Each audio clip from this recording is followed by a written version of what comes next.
Bow, we are live. We are officially live as we wait for folks to get in. In my Kamari voice, good evening, beautiful black geniuses. It might not look like it, but this is the Black Wealth Project. Community town hall. We're here every Sunday. I am Jimmy, and I'm guest host today. I got my brother Corey here. So far, it's just us two. It's a lot going on, but we are here. Every Sunday, talk about issues in the black community. So Kamari is at an event. I'm not sure if he'll make it at all. Courtney's a little late, Tracy's late, but we're gonna get this ball rolling, without the full family here just to have this conversation. Don, what's going on? So everybody checking in, man. Let me know where you're checking in from and who is checking in. There's our brother Don there, so we can officially start. Court, what's up, bro? What it is though. How are you, bro?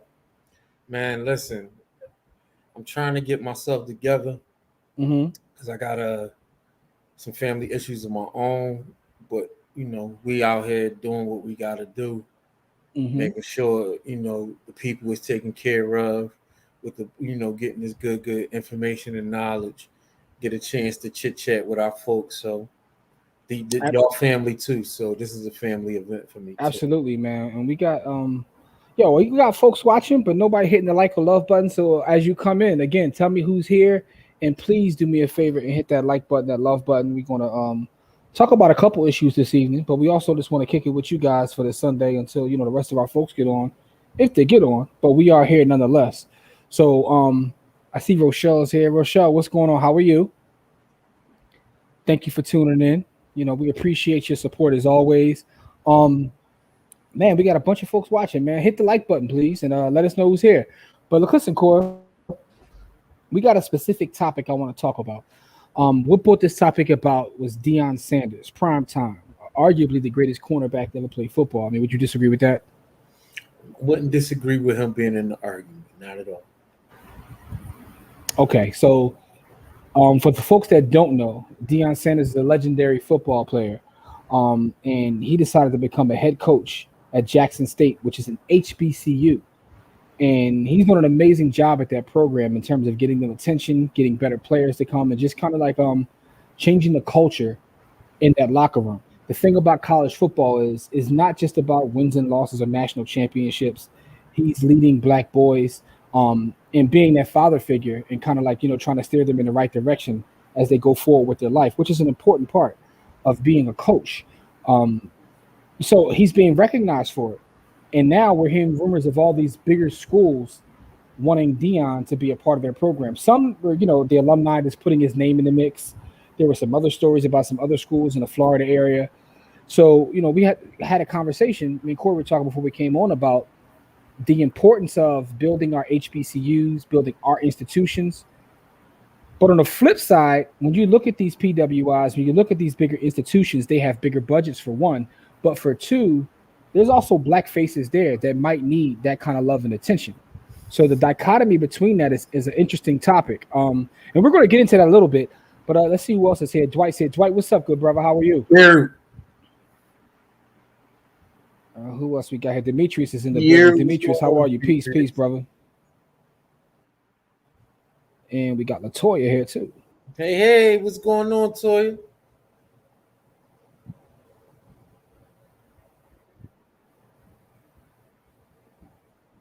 You all right, Jim? We on tape delay? No, man. You know what? COINTELPRO was they come in every once in a while on the Sunday evenings, man. But so they kind of pulled up on us. But Demetrius, I was putting this comment up. Latoya's here as well. What's up, Latoya? How are you? And for the rest of the folks that are watching, let us know who's here because we got a number of folks watching. I see that, but everybody hasn't chimed in yet. But Cora, just as we start this conversation, when I bring that topic to you, what's your thoughts? My thought is to keep it within our own organizations, within our right. So, not that we're not needed those institutions, but there's black head coaches. There's already black, assistant coaches and head coaches and stuff at that level. Not at the highest levels of those schools. The last one I can remember that was at the super highest level was the boy at Notre Dame. When he was coaching Notre Dame, They did a pretty good job with that. Ty Willingham, that was his name. Okay. And so, um, so Ty Willingham, was the last. I mean, the boy. My fault. Charlie Strong was at Texas too. Mm-hmm. So we had a couple at the highest of the levels where you can get all of the best recruits and all of that kind of stuff. But what we need is people that's willing to stick it out at that level, right? At the HBCU level, right? So that we can build our institutions to compete with those other institutions, right? Because what we don't do is compete. What we don't do is compete. So our institutions never get big enough to compete with those other institutions, and so we always got to look to those other institutions when we're trying to do something bigger, and Yeah. it's a mess. You know what I mean? So Yeah. So this gets into like a conversation we talk about as it pertains to our businesses, and a lot of times selling. Let me share something real fast as we get into this conversation, and we have folks weigh in. So here's a college football article. It talks about Deion, and it says that some believe he'll ultimately end up in Tallahassee, leading Florida State.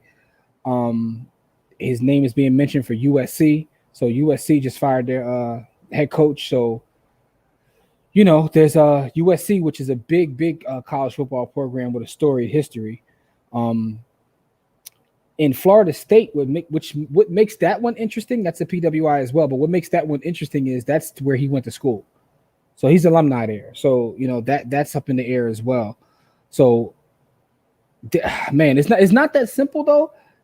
Because again, like I said, there's brothers that need this kind of tutelage and this kind of mentorship at those other schools. So we can't just forget about them as well. Let's see who else is here. Ken is in the building. What's up, Ken? How are you? Toya says that Juwan 255 is directing tonight's episode of The Brothers on Bounce. Oh, I didn't know that. Oh, that's dope. Nice. I'm gonna definitely support and check that out. Thank you for that heads up, Toya. Romaine is here. Romaine, how are you? All right, so here's Dwight. There will always be opportunities to go where Biff and Buffy live. And that's what happened when assimilation was brought into play. There has to be spaces where we govern and build that is free of allies. I completely 1000% agree with that, Dwight. And that's an amazing way to put that out. I don't think HBCUs are free of allies, though. That's the other thing. Okay, then that's a different part of the question. Let's see what Toya says here. Do y'all feel like he was doing it for the exposure with the exit strategy to lead from day one? That's an interesting question. I don't know. I don't know, but I don't. I'm hope not. I hope. Let's put it that way. I don't think he's leaving anytime soon because he brought his sons with him. That right? Too. And so he did it with the point of making exposure, right? And now Eddie George is doing Tennessee State, and he's at Jackson State, and you know what I mean? Like they're building those programs so that they can one day compete with those other programs. And the only way for those programs, those HBCUs, to get exposure is to and be able to build is for them to stay. Mm-hmm. You know what I mean? And so that's going to be tough, right? Because those other programs have a 150-year head start. Yeah. And so trying to those programs have famous alumni. Those other programs have boosters and all of that kind of stuff that these HBCUs just don't have access to. So the thing is, do we have somebody that's willing to stay to kind of build that? They didn't have that. Like that was nothing that they had when they started. That was built over time. So we need to put the work in to get to that point. Now that may take time, and sometimes that's why his situation is so unique. Because I mean, folks will remember Deion got the bag. Deion was a professional baseball player as well, and a pretty good one at that. Very, very fast guy. But it's not about his bag; it's about the bag of the school. Understand, but what I'm saying is, I believe he's not even taking a salary. Now, this was a regular coach. This is a guy who's been in the coaching ranks for years. right? And he gets to a Jackson State, and the USC comes calling, right? He gotta go. That person has to go. That's my point. You know what I mean? Like that person who, Joe Blow from nowhere, who we didn't know who he was, and he worked his way through the ranks, and that's the next step up. He gotta go. That person has to go. Deion don't need the money or the exposure or any of them things. All right, so let's see. Go ahead. Don says we need to give coaches, mentors of his level, get them at HBCUs. Penny Hardaway is doing the same at Memphis. Now, Memphis is a PWI, but he definitely has turned that program around to the point now where they're getting top draft classes there. But that's exactly the point. His entire team at Memphis are a bunch of young black guys, although they're playing for a PWI. But, you're already seeing his impact on them as they progress to the NBA and just become men in this world. So it's important that these young brothers have mentorship. So Jose says he's late. Where's the rest of the panel? Jose, life, Kamari was at a wedding. Courtney was running around, but we didn't want to miss the show. So me and Corey are here until they get here. If they do at all, with a lot of stuff going on, but we are here nonetheless. We didn't want to cancel the show. So GC says Deion didn't have a team.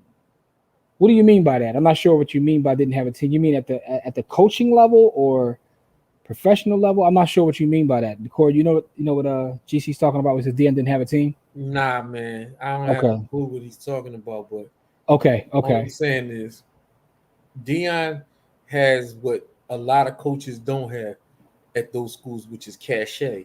He is one of the top 5 players at his position ever, and he had public exposure. He's been in the public eye for the last 30 years. And so with him being in the public eye for the last 30 years, he has his own level of cachet and exposure that these other coaches don't have. Eddie George is the same way. Eddie George won a Heisman Trophy and has generally been in the public eye over the last 25 years. All right, so Monica says Deion will be given freedom at Jackson State that he'll never get at a D1 PWI. Never. Don says this topic is interesting with the launch of fan base. Was just in a room with Roland Martin talking about needing to support the platform. So fan base is a social site. If I'm not mistaken, I think it was founded by Isaac Hayes III. Yep. And I know a lot of people are pushing to support that platform and that site because of that. Adrian's in the building. Adrian, how are you? So GC says, y'all expect this man to compete against the best coaches, physical trainers, game analysts, funding support. I don't expect him to do anything, honestly. It's not about him competing, right? It's about building it over time, right? Yeah. I'm not immediately expecting that, right? But if you put Deion in that space for 10 years, if they will build it, right? Just like they did, like they're building around Penny at Memphis State, right? Well, Memphis, but I don't expect. I mean, Memphis used to be Memphis State, but yeah, I don't expect him to do that. GC, I don't expect him to compete against them because to me, it's bigger than wins and losses. What he's already done for the program, and I mean, it's not like they're lighting it on fire. I think they're 2-1 this year or something like that. 2-0, no, 3-0, no, 2-1, I believe. But regardless, the point is that they're getting televised games. They have a lot of great players. The recruiting class that he's getting versus beforehand is completely different. HBCUs absolutely need funding, but this is a long process. It's nothing that's going to happen overnight.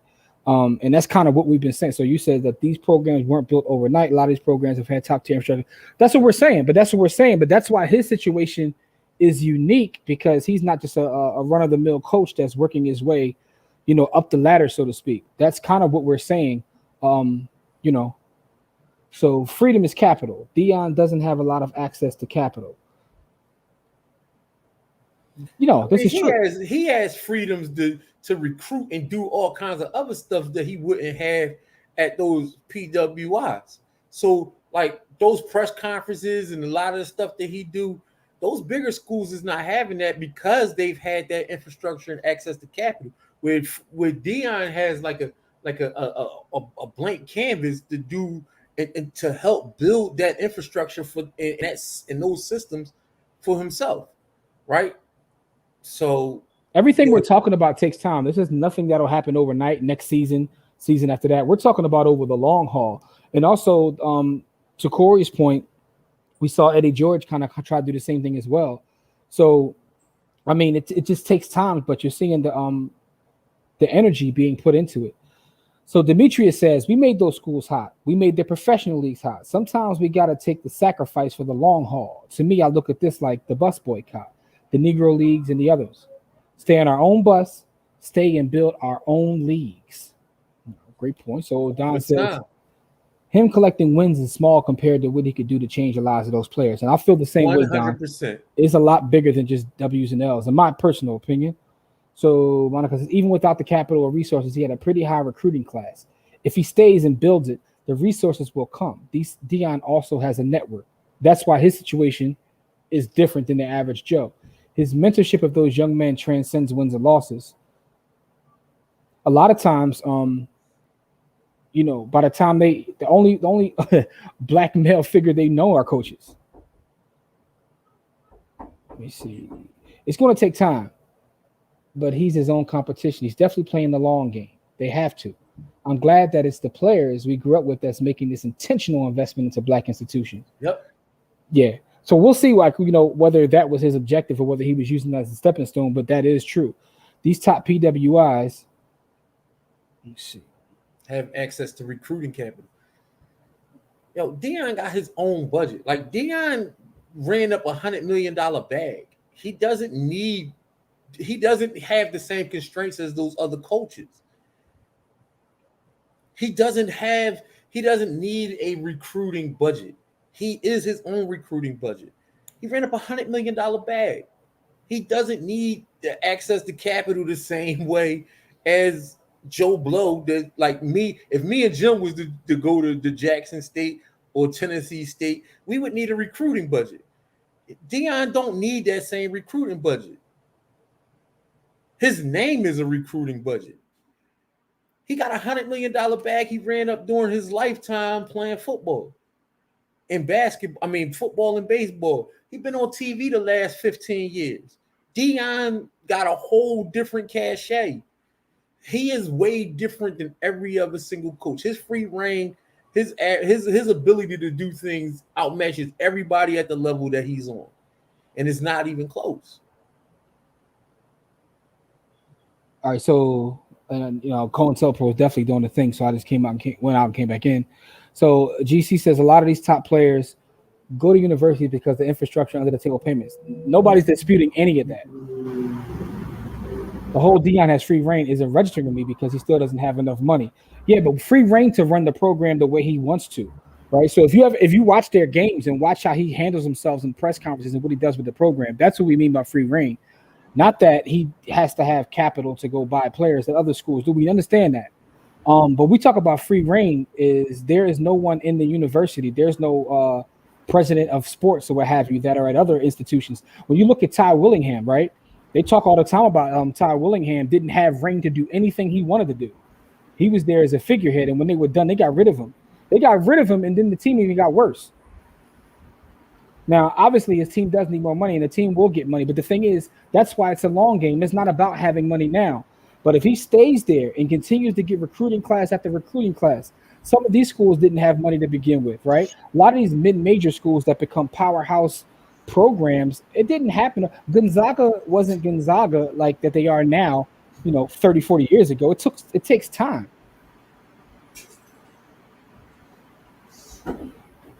I think that we're disagreeing on what it means by to have free reign, because you think free reign means, the ability to have capital to go do what he wants to. I'm talking about to run the program as he sees fit with the capital that he currently has. I'm also trying to see how he'll call his peers on the carpet to support these efforts. Okay, I see what you're saying about they all need more money. All those PWIs need more money. All right. I think it will be tough to turn down an offer like USC. All depends on what his intentions are. Yes, that's true. USC is one of the top college football coaching jobs in the world. But again, it wasn't all of these institutions that are top programs were built. They were built. That's why I said they had at the beginning. I said they got a 150-year head start. I was just watching a documentary on Kentucky and how no one cared about Kentucky, originally. and how they built their program, and that's on both sides of the ball. So, but it takes time to get the program to certain levels. So let's see, man, the names in his phone could help recruit players. You don't think he can get Bron, Jay, Drake to show up on any player to help him recruit? Kamari is just checking in. Says he's at a wedding, just checking in. What's up, Kamari? You didn't sneak off and get like Umar got a second wife or nothing, did you?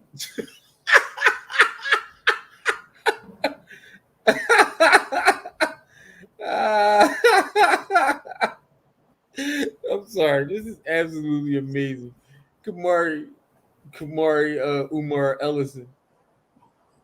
Yeah, I just want to make sure, Kamari, you didn't sneak off and get a second wife. You didn't Umar. I'm just checking, make sure.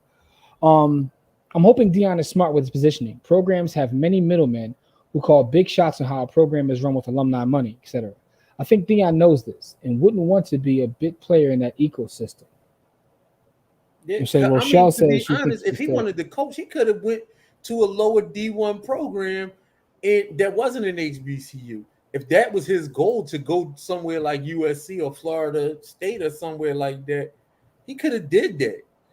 He didn't have to go to an HBCU to get there.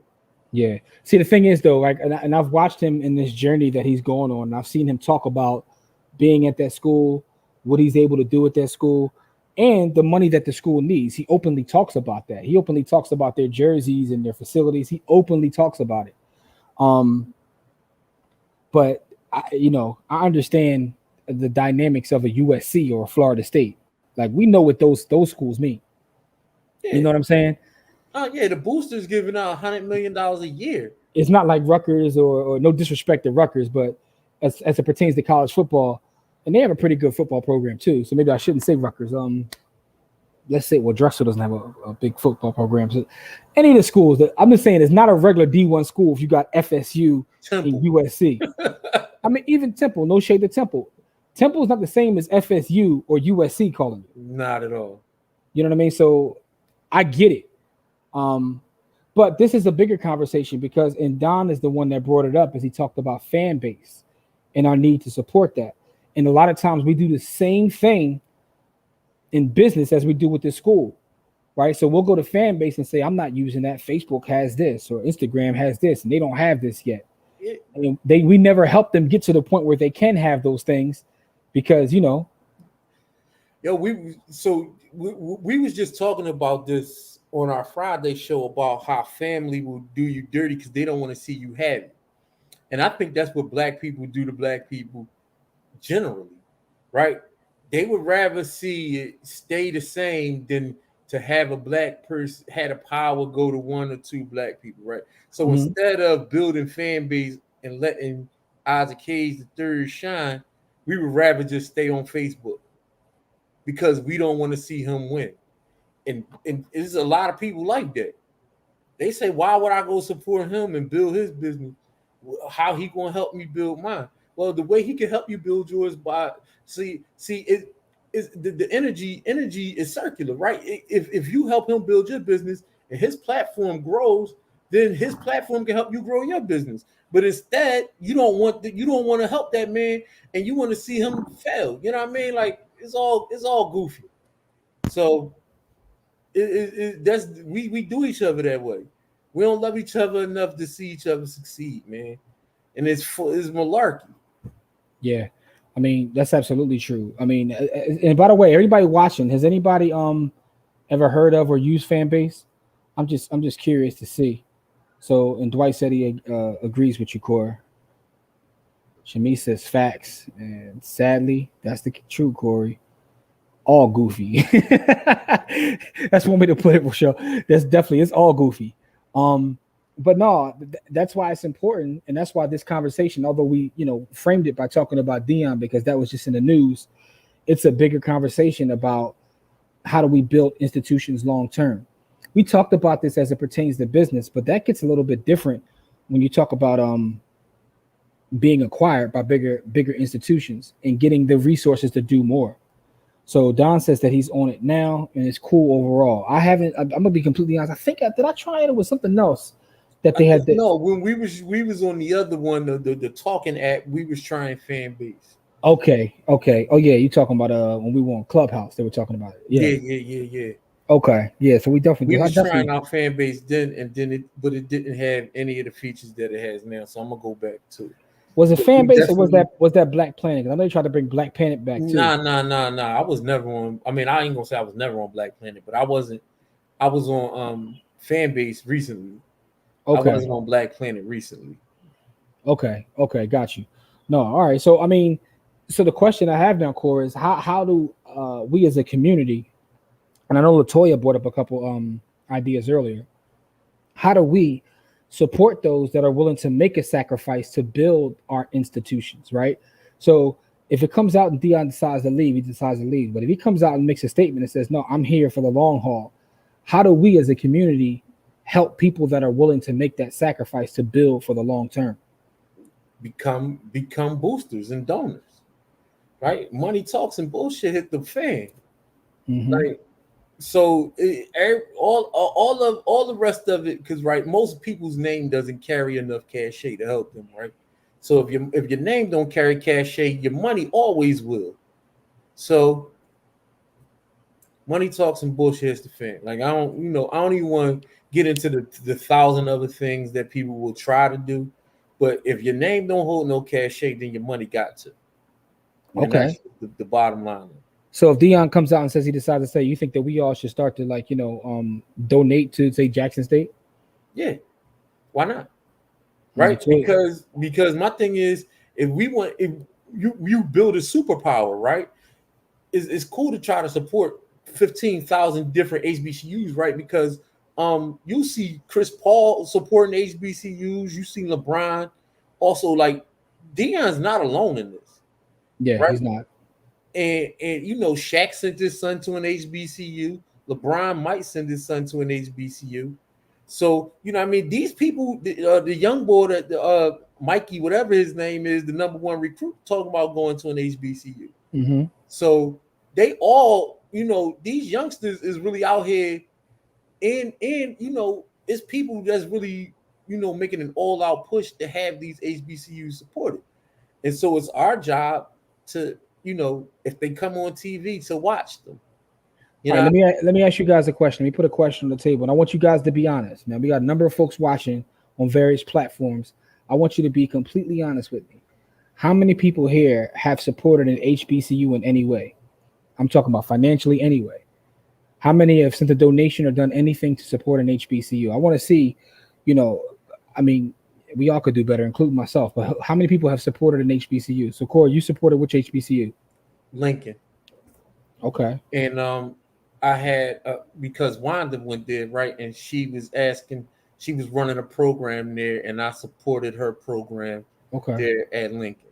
So, Okay. and then I also sent a donation to Tuskegee, because my pops was my son was going there for a summer program, Mm-hmm. and my pops asked me to donate, so I've supported those two HBCUs.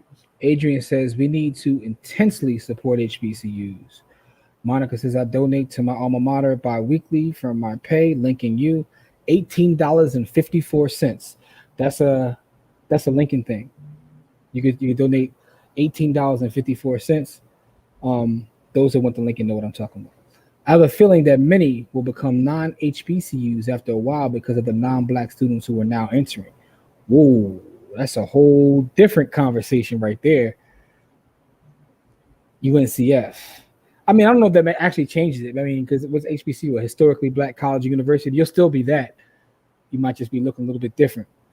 Sent money to FAMU and Simmons College here. All right, so salute. Right? Nice. We got some folks that out here doing their thing, man. Howard This is and Bennett. this is what it's about.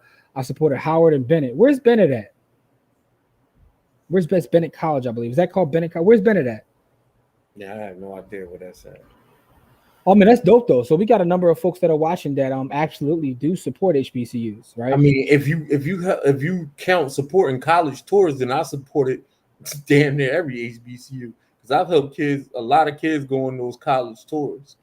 So Latoya says I haven't, but I'm supporting now by creating programs and partnerships with Cheney, increasing exposure and sending scholars there. and to other HBCUs. Listen, all of it helps. All of it Everything absolutely helps. helps.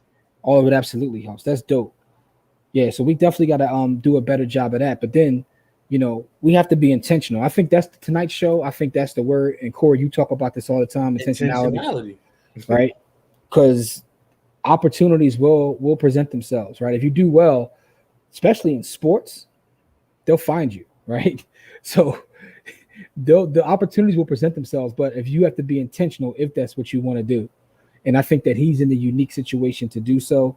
But again, this is bigger than that. What if I'm an author, right? And I'll get a chance to teach at a Princeton or a Yale. Do I take that job or do I go teach at Morgan or Hampton, right? Although the salaries will be completely different. Am I willing to make that sacrifice? Right? You're a teacher, Core. You get a job offer. You get a job offer tomorrow. Me now, I would definitely go to the HBCU because I know other ways to run up a bag, right? But if I'm a fresh out of school teacher, I don't know another way to go get a bag yet. I'm going to where the bag at. All right, so now it's in North Carolina. All right, thank you. So Bennett is in North Carolina. But now I want to put this part out there, and I want to get you guys to weigh in on this. How important is it for the Black students that are at PWIs to have people that look like them to help them navigate that same experience? It's extremely important, but on for me personally, I would rather focus you gotta be able to focus your energy, right? So for those people who would accept that Princeton job, I don't have no ill will, or nothing toward those people. I would just say that for me, the schools that hire Black people the most are Black schools. The people, the schools and the people who hire Black people and build networks with Black people are from the HBCUs, right? And so I want to put those, if that's where the vast majority of the networking and the hiring is at, that's where I want to focus my energy. Not that those other places aren't important, but those other places don't build infrastructure for us. We have to, whereas with HBCUs, we have at least some framework of infrastructure. Sometimes, you got the things like the Black Student Union or it's always weird to have to go to somewhere where you have to have your separate space to Black this. But what I will say about that is this: when I went to law school, I was a member of the Black, the Black barristers, what have you. Some of those folks are still my friends to this day, right? Our common thing was we were Black in a white space. Yep. And we built together. We studied together. And we kind of had our own little space within that space. I went to a 98% white PWI when I first went to college, and I can't name one white person on that campus. And that because I was in the all Black dorm, and it was 27,000 people when I went there, and I think 1,000 of them or 1,500 of them were Black, and I think I knew every single one of those people. Mm-hmm. Even at a PWI, I still found my common folks. I can't tell you the name of not one white person that I went to college with, because I never hung with them, even though they was there. They was all over the place. So those Black spaces and non-Black institutions are important as well. That's the only point I was trying to make. No, for sure. And they do 100%. And you can build that way, like I said, because I've been part of that in my experience. But I've also been a student at the HBCU. I'm not pooping on that, and like I said, but I prefer to focus my energy in the spaces where where the infrastructure is already built. So Latoya says super important. That's why the new president at Temple cleared house. He knew they weren't serving Black and brown students as well as they should, and as an alumni, I told my sons they can't go there as it's currently led. Damn, that's gangster. Adrian says, I wish Cornel West and Dr. Henry Louis Gates would teach at HBCUs. The name recognition alone could bring in more students and hopefully more money. Adrian, I read an article one time. It was about Cornel West and What's the other brother's name that's always using the $12 words unnecessarily? Michael Eric Dyson.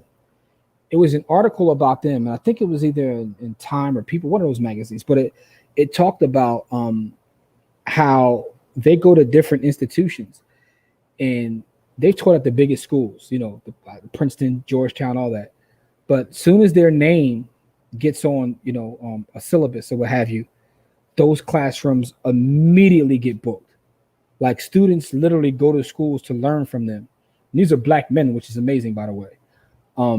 But they also are holding these schools for a nice ransom on the way in and the way out. Yeah, they are. You know what I mean? So, that's interesting. I think Cornell West right now is teaching at a seminary school, if I'm not mistaken. I'm not sure where he is. And is Henry Lewis still at Harvard? I don't know. I don't know where they are, but I mean, they definitely could. But I mean, they will be taking a huge pay cut. Yeah, that's the sacrifice, though. because those schools don't have the same, the money. The money ain't there. It's just not there, and so you can't get, where they would make $200,000 or $300,000 at those schools. You probably make 60 at the, you know what I mean? Like, it just doesn't compare. That's a huge cut, beloved. Yeah, man, that's like a third. You only making a third of what you would make, and that's kind of crazy. You know what I mean? So that's why I wouldn't never ask them to take that kind of pay cut. I don't know what they finance. You like, look, I'm gonna stay over here. I'm gonna make this 200. I'll send 50 back. I'm still ahead. You still ahead, right? Fort Valley State University in Georgia. Okay. Does anybody know what is the total number of HBCUs that are around? Because I think that's interesting too. Because I think that in order for them to actually get to the next level, we probably gonna have to see some of them merge. Does anybody know the exact number? And Monica says that I've been to white institutions in an HBCU. Being taught and molded by folks that look like you in a space that's built for you hits different than the spaces where you need black student groups. I can attest to that, and you can too, because you grew up. I've been to both.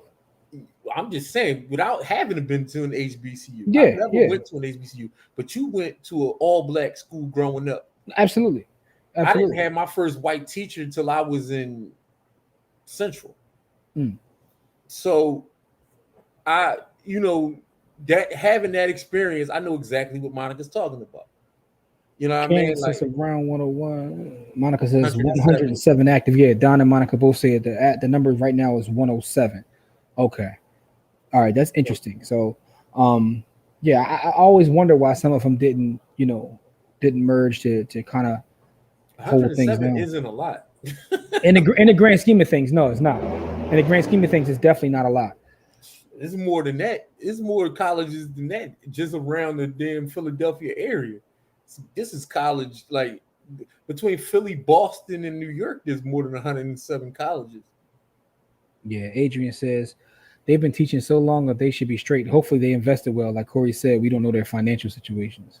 Yeah, you can't force people to take a pay cut. Because I know if I'm doing something and you ask me to take a pay cut, depending upon what I'm doing, I might tell you go dive off a bridge. Monica, is he teaching at a seminary school now or something like that? I think when he left, that's where he went, but not sure at all. But no, so and Adrian says that they've been teaching so long they should be straight. Hopefully they invested well. Like Corey said, we don't know their financial situation. Yeah, man. So it's just an interesting conversation to have. We'll see what Deion does, but I think it's a bigger conversation about supporting our own. But we still we gotta recognize that we need representation everywhere. You know what I mean? We also got it for the folks watching. Go check out fan base. I'm glad Don brought that up. Just check it out. Set up an account. See what it's like. So Ken says there used to be a lot more. Many have closed. My church hosts the largest HBCU festival. Nice. When is that held, and where is that held, Ken? If you don't mind me asking, I'd like to know when is that. And also, we're not going to stay on here all night. Another thing I want to put out there while we are on here is, the Emmys are tonight, and I'm rooting for everybody black. So just want to put that out there. I don't even know who's nominated, but as usual, I'm rooting for everybody black. Yeah, man. These award shows and all of that stuff, I'm always rooting for our folks. I don't really pay attention to it no more though, because we don't need their their recommendation for black folks to support, right? And this is something I talked about in our book, man. You know, we don't need that. We don't need their validation. Okay. Like we're our own validators.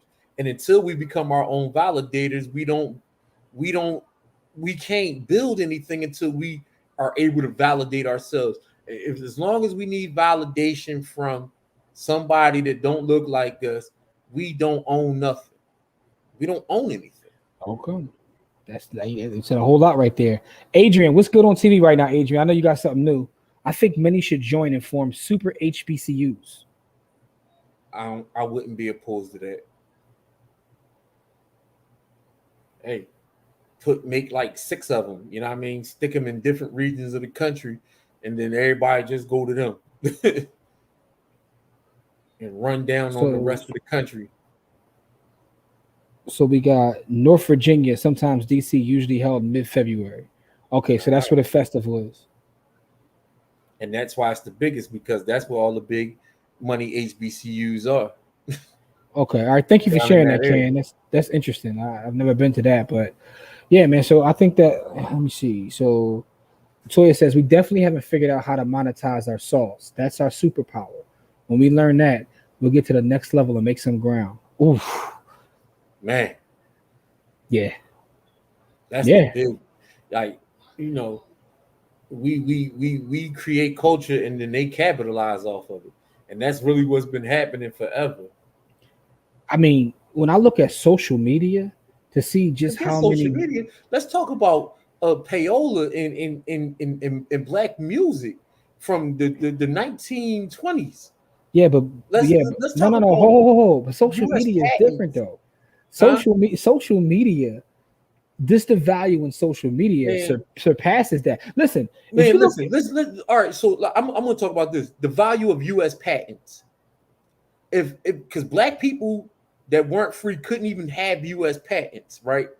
Because if they created something, they had to put it in their master's name. The value of that outweighs anything. I mean, we could say that, but a lot of that is speculation, right? I'm talking about if you look at right now in real time, the values that we add to all of these social platforms, the things that go viral, all the value that we all add. Of that's us. If you look at the top companies in the S&P, and you just look at all of these companies, whether it's Google, Facebook, even what we do to Apple. If you look at all of these things and the value that's there, I think that's why fan base, it's just the most recent example, but why it's important. Like we make Twitter pop. Black Twitter is a thing that's referred to by presidential candidates. You know what I'm saying? Like it's a thing. Hey, listen, we made IG go crazy. LLC Twitter. All of that stuff. And I mean, that's Toya's point, our sauce. We haven't figured out how to monetize our sauce. The problem is that a lot of HBCUs have struggled. States have taken control. They're allowed to keep their name, but that will make it tough to merge. Yeah, that's problematic. Oh man, look at this. Look at those dumbass Balenciaga sagging sweatpants. They run like $1,200 a pair. Yeah, man. That's sad. That's damn sad. In order to monetize our sauce, we need sacrificial lambs. The first folks never get their due. Never. Yeah. That's true. I'm late to the party, but I binged Lovecraft Country. Loved it. Hate that they canceled. Oh, okay. Yeah. You're a little late to the party with that, Adrian. You know what I'm saying? Like, I'm still late because I still ain't get through it. I'm still working through what's the joint where they was on the flight and they was lost for 5 years. Oh, you talking about Manifest? Yeah, I'm still working through that. I'm on season 2, like episode 5. J.A. says, J.A., what's up, J.A.? Thank you for pulling up. Black celebrities would need to adopt HBCUs. Jay-Z started a program for business management at my college, LIU, but he could have done Medgar Evers College. The city system actually blocked them from becoming an HBCU. I agree with you. Like, we have this weird obsession with celebrity. Like, celebrity culture here is absolutely insane. I don't know if this is a good thing or a bad thing. I mean, I guess it's both, because do the celebrities use their influence in a way that could benefit No, the majority. I guess that's where the problem is. Some people try. no, I'm not saying that they don't do anything. I'm just saying in a way that benefits the majority. When Mm-hmm. you say benefits the majority, the answer to that is no. So okay. Yeah, but I mean that's a great point. Though we have this weird obsession with celebrity culture. Not that it's not that way around the world, but ours is just different, yo. Yeah. It's different. It's completely different, man. But yeah, Oh, so this is definitely an amazing conversation I want to continue for us to have. For those that haven't, go check out fan base. Let me give us hit us back. Let us know what you think. Um, how many HBCUs preach ownership? I don't know. That's a good question too. yeah, right. I don't know. Excellent question. Probably zero. I think that college as a whole isn't the answer. Now we were just talking about that, man. The experience and the ability for kids to get away from the inner city environments that they grow up in far outweighs the terrible education you get. I think it all depends upon the person, and so I'm not like college is the answer, complete anti college, and I'm also not everybody has to go to college. I understand the financial obligation of going to college, but I also know a lot of people that have had the experience without having to pay because they were very strategic in how they paid for it. Um, I wasn't. My college, my all my degrees and all my experiences was in the six-figure range. Um, I'm definitely down six figures too. but the thing is, I know a lot of people that aren't that way because they were more strategic. I wasn't strategic. I said, yo, At all. so, but I do know, and Corey and I had a conversation with a brother that's coming on our upcoming podcast who talked about how going to college and getting out of that inner city environment is what made him, very uber successful right now because he was able to see something different. So I can't just throw that away because I know a lot of folks like that. I know a lot of folks that if not for going to college and getting out of that certain environment, they would be they wouldn't be where they are. Let's put it that way. We need our own platforms because I get tired of people calling us racist for wanting our own spaces. Man, listen. I get that, Adrian. I feel you on a spiritual level. Let's say that. I think we should self-educate our own children and families. I mean, I can't disagree with you. Corey has done that. Corey's kids went to one of the best schools in the city, and you pulled them out. Yep. Let me ask you a question, if you don't mind sharing. What made you pull them out? And for people that don't know, Corey's kids were in the Friends system. Was it Germantown Friends? Yeah.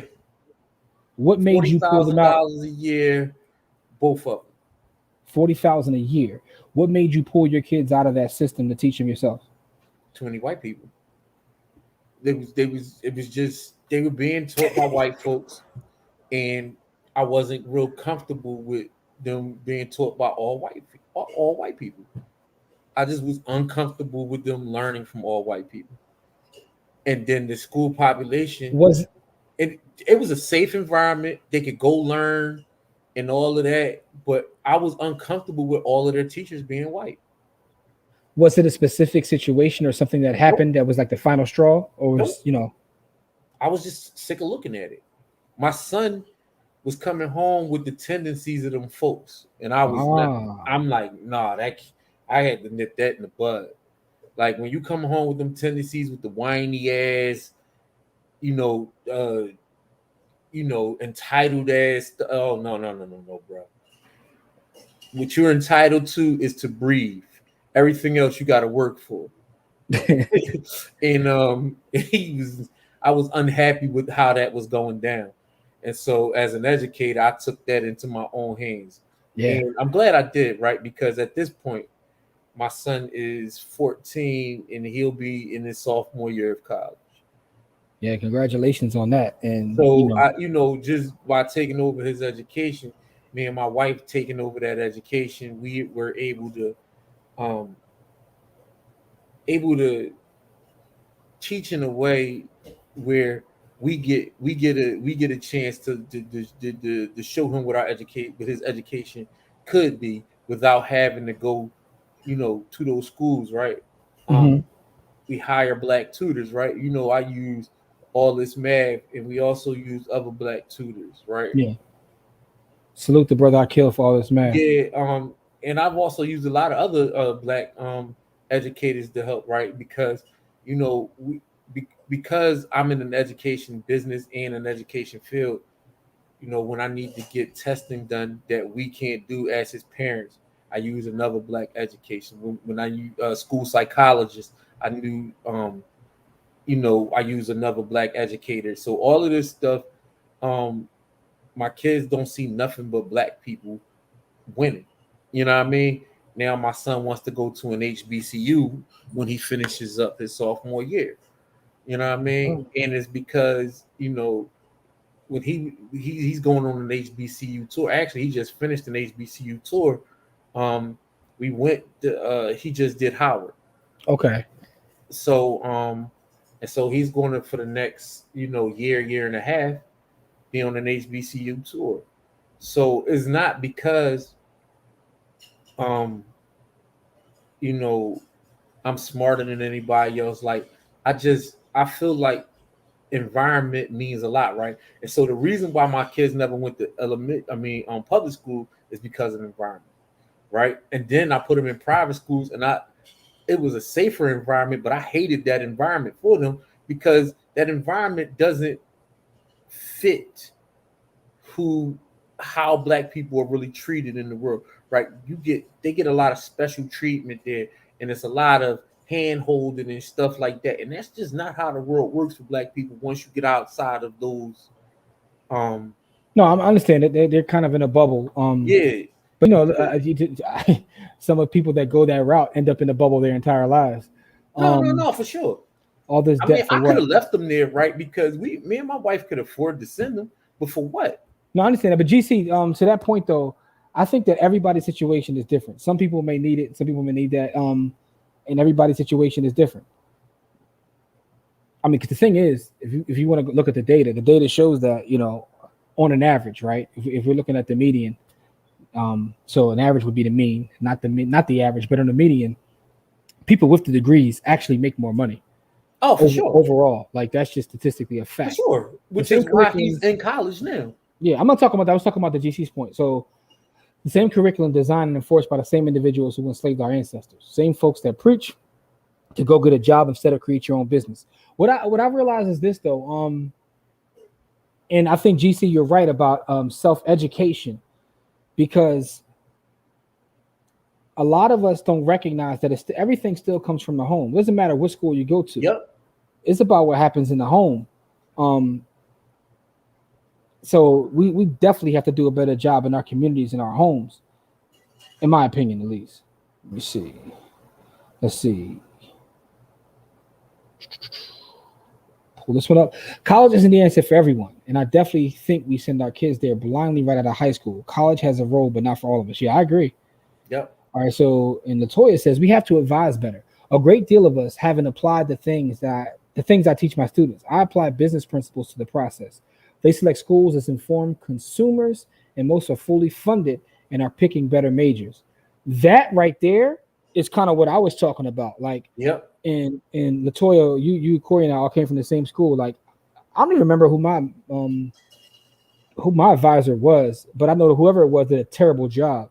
Yeah, my advisor I didn't have any guidance going into college, none. You know what I'm saying? So it's like, I think that is a major problem, because I've talked to people that have had great advisors, and they found all sorts of grants and scholarships, and they end up with no debt. And I'm like, yo, how'd you get a degree with no debt?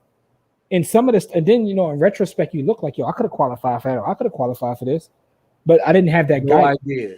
Had no idea. So I think that's what I mean by being more strategic. Instead of just like pulling up, like, yo, give me that loan. Yeah, not saying that everyone can be business owners and they're getting a job. I understand that. So Don says we need our people at every table, in every boardroom. Yeah, I agree. Leaving Philly was the greatest business move I ever made. Yeah, for some people it is. Like I said, and having a conversation, Corey and I just had that gentleman, and he went to Westchester. He didn't even go that far, but it got him out of South Philly, and now his life is somewhere else. Yeah. So let's see. It all depends on what career people are pursuing. Some require college, some require certification. Yeah, like if you want to be a doctor, don't tell me that, I stayed at a Holiday Inn last night. Yeah, there are jobs where I want to see college degrees, right? I'm laughing at this comment. Hold on. Salute the Corey. I'm laughing at Jay's comment. He said, too many white people. I'm putting that on a hoodie. I know. Jay, I ain't gonna lie. I thought he was about to give me this well thought out answer. He said, it's too many white people. Like, Nah, I just kept it a bean. I kept it a bean. Like, me and my wife go through this all the time, right? Because she grew up in the heart of little Mexico, right? Because she's from Texas, right? So she grew up with all of this multicultural stuff, and I'm like, man, listen, that's great. I went to the most culturally diverse high school in the country. Whoop-de-damn-do, right? Those people's experience still don't match mine because they're not being purposely put into the positions that black people are. So I don't want to hear that. Like all that damn, brotherhood, sisterhood, allyship, all that shit. Like you can leave that shit for somebody else. I don't want to hear that, right? Because nobody is facing the kind of the things that we are. Nobody. All right, so GC says we learned so many things that we never applied in the real world. So what was the point? Sometimes, right? So yeah, again, it all depends upon who you talk to, because some people definitely get things that they apply. I needed to get away from my neighborhood, even though I wasn't prepared for college. Getting away from my neighborhood was one of the best things I ever did in my life. And that's the thing, right? So again, I get the other side about the debt and all that, but my college experience, I learned so much from that, and a lot of it wasn't classroom, but again, the connections I made, going away to a HBCU, and not just that, what I learned about myself and also just how to navigate the world, I wouldn't give that up for nothing. So I don't think I've made it. I don't think I've made a friend as an adult. Like, I'm not even trying to be smart. I don't think I've made a friend as an adult. You be saying some wild stuff, bro. No, but I'm just thinking about my life, right? All of the people that I hang with for pleasure, I did that as, those people are family or people that I met in high school or college. Yeah. You know what I mean? Like, I'm lying, because all of the people that I met from the Black Wealth Project and all of y'all are my friends. So I'm lying about that, but I haven't made very many friends as an adult. All right, about to say. Well, I mean, me and you know each other since we were 14, so that's like a little different. That's a whole. But hold on though. I'm laughing at Adrian's comment. I usually know Corey's answer to some questions before he answers. White people. And just says great job. So GC, and thanks for all the comments, GC. We definitely appreciate it. A lot of these college graduates aren't even that bright. I agree. They've been able to be good at the memory. Listen, that is a real thing. I know some people that have graduated from the greatest schools, the ones that the Harvards and the Penns, and they are absolutely dimwits. Dumb as a bag of rocks. And guess what? I know a brother that's like, dumber than a bucket of mud, but he got that Penn degree and he still gets 6-figure jobs whenever he feels like it. So that shows the value that the world puts on it. Yeah, man. Because I know it's bright people that don't. So it's not really a measure of intelligence. Nope. Like kind of a tolerance test. Yep, Monica says that later in the comments. Let me see. Yeah, there isn't a one size fits all for sure. This is true. Everybody doesn't want their own business either. Yeah, that's true too. Being in charge takes. That's true too. Man, being in charge takes balls. It's a tolerance test. Yeah, it's definitely 100%. A tolerance test. Let's see what else.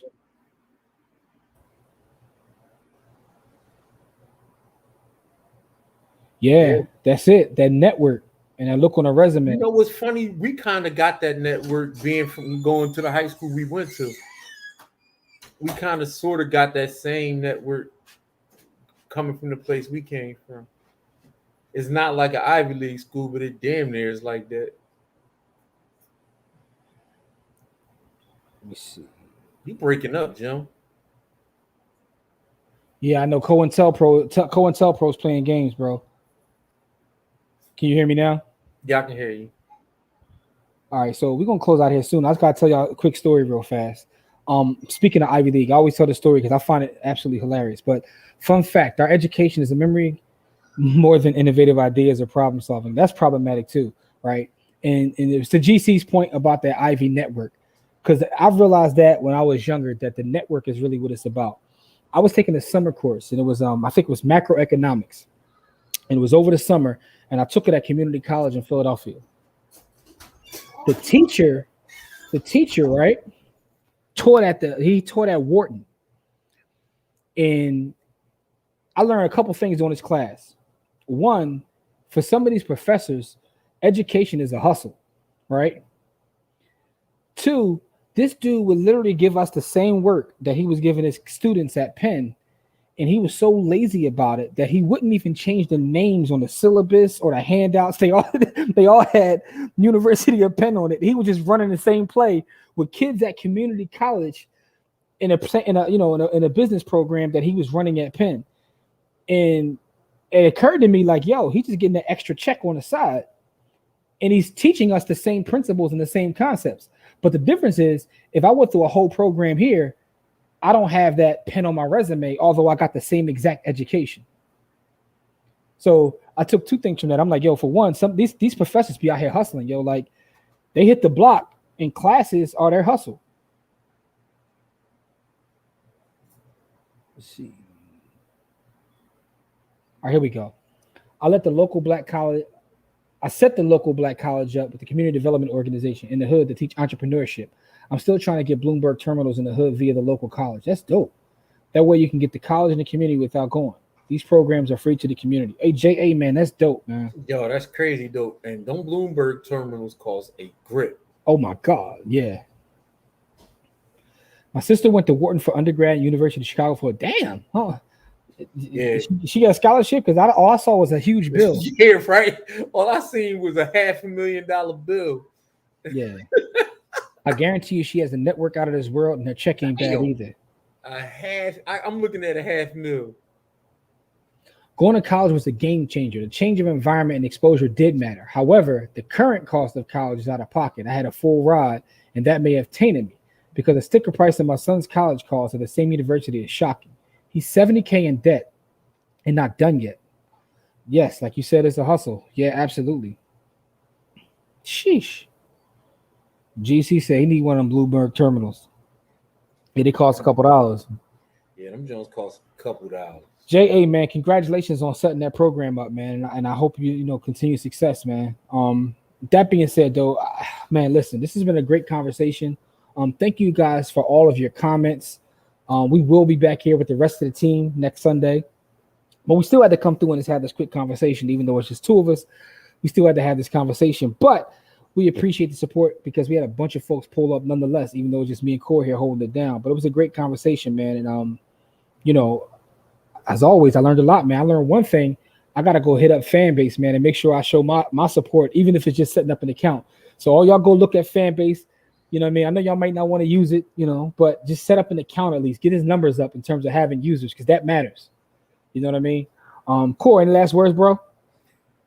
Love each other enough to support each other. You know what I mean? Like, take care of each other, right? Like, yeah. Don't be the miser. Don't be the miserable person, man. Mm-hmm. Like, absolutely. Because the thing about misery, when they say misery loves company, that's only partially true. Mm-hmm. Right? Misery tries to draw in company. Like, if miserable people try to make you miserable. Yeah, so that's what they mean by loves company. They try to bring you in. No, they want company. Like, they want to make you miserable with them, right? So stay away from miserable people, right? Stay away from people that don't love black people.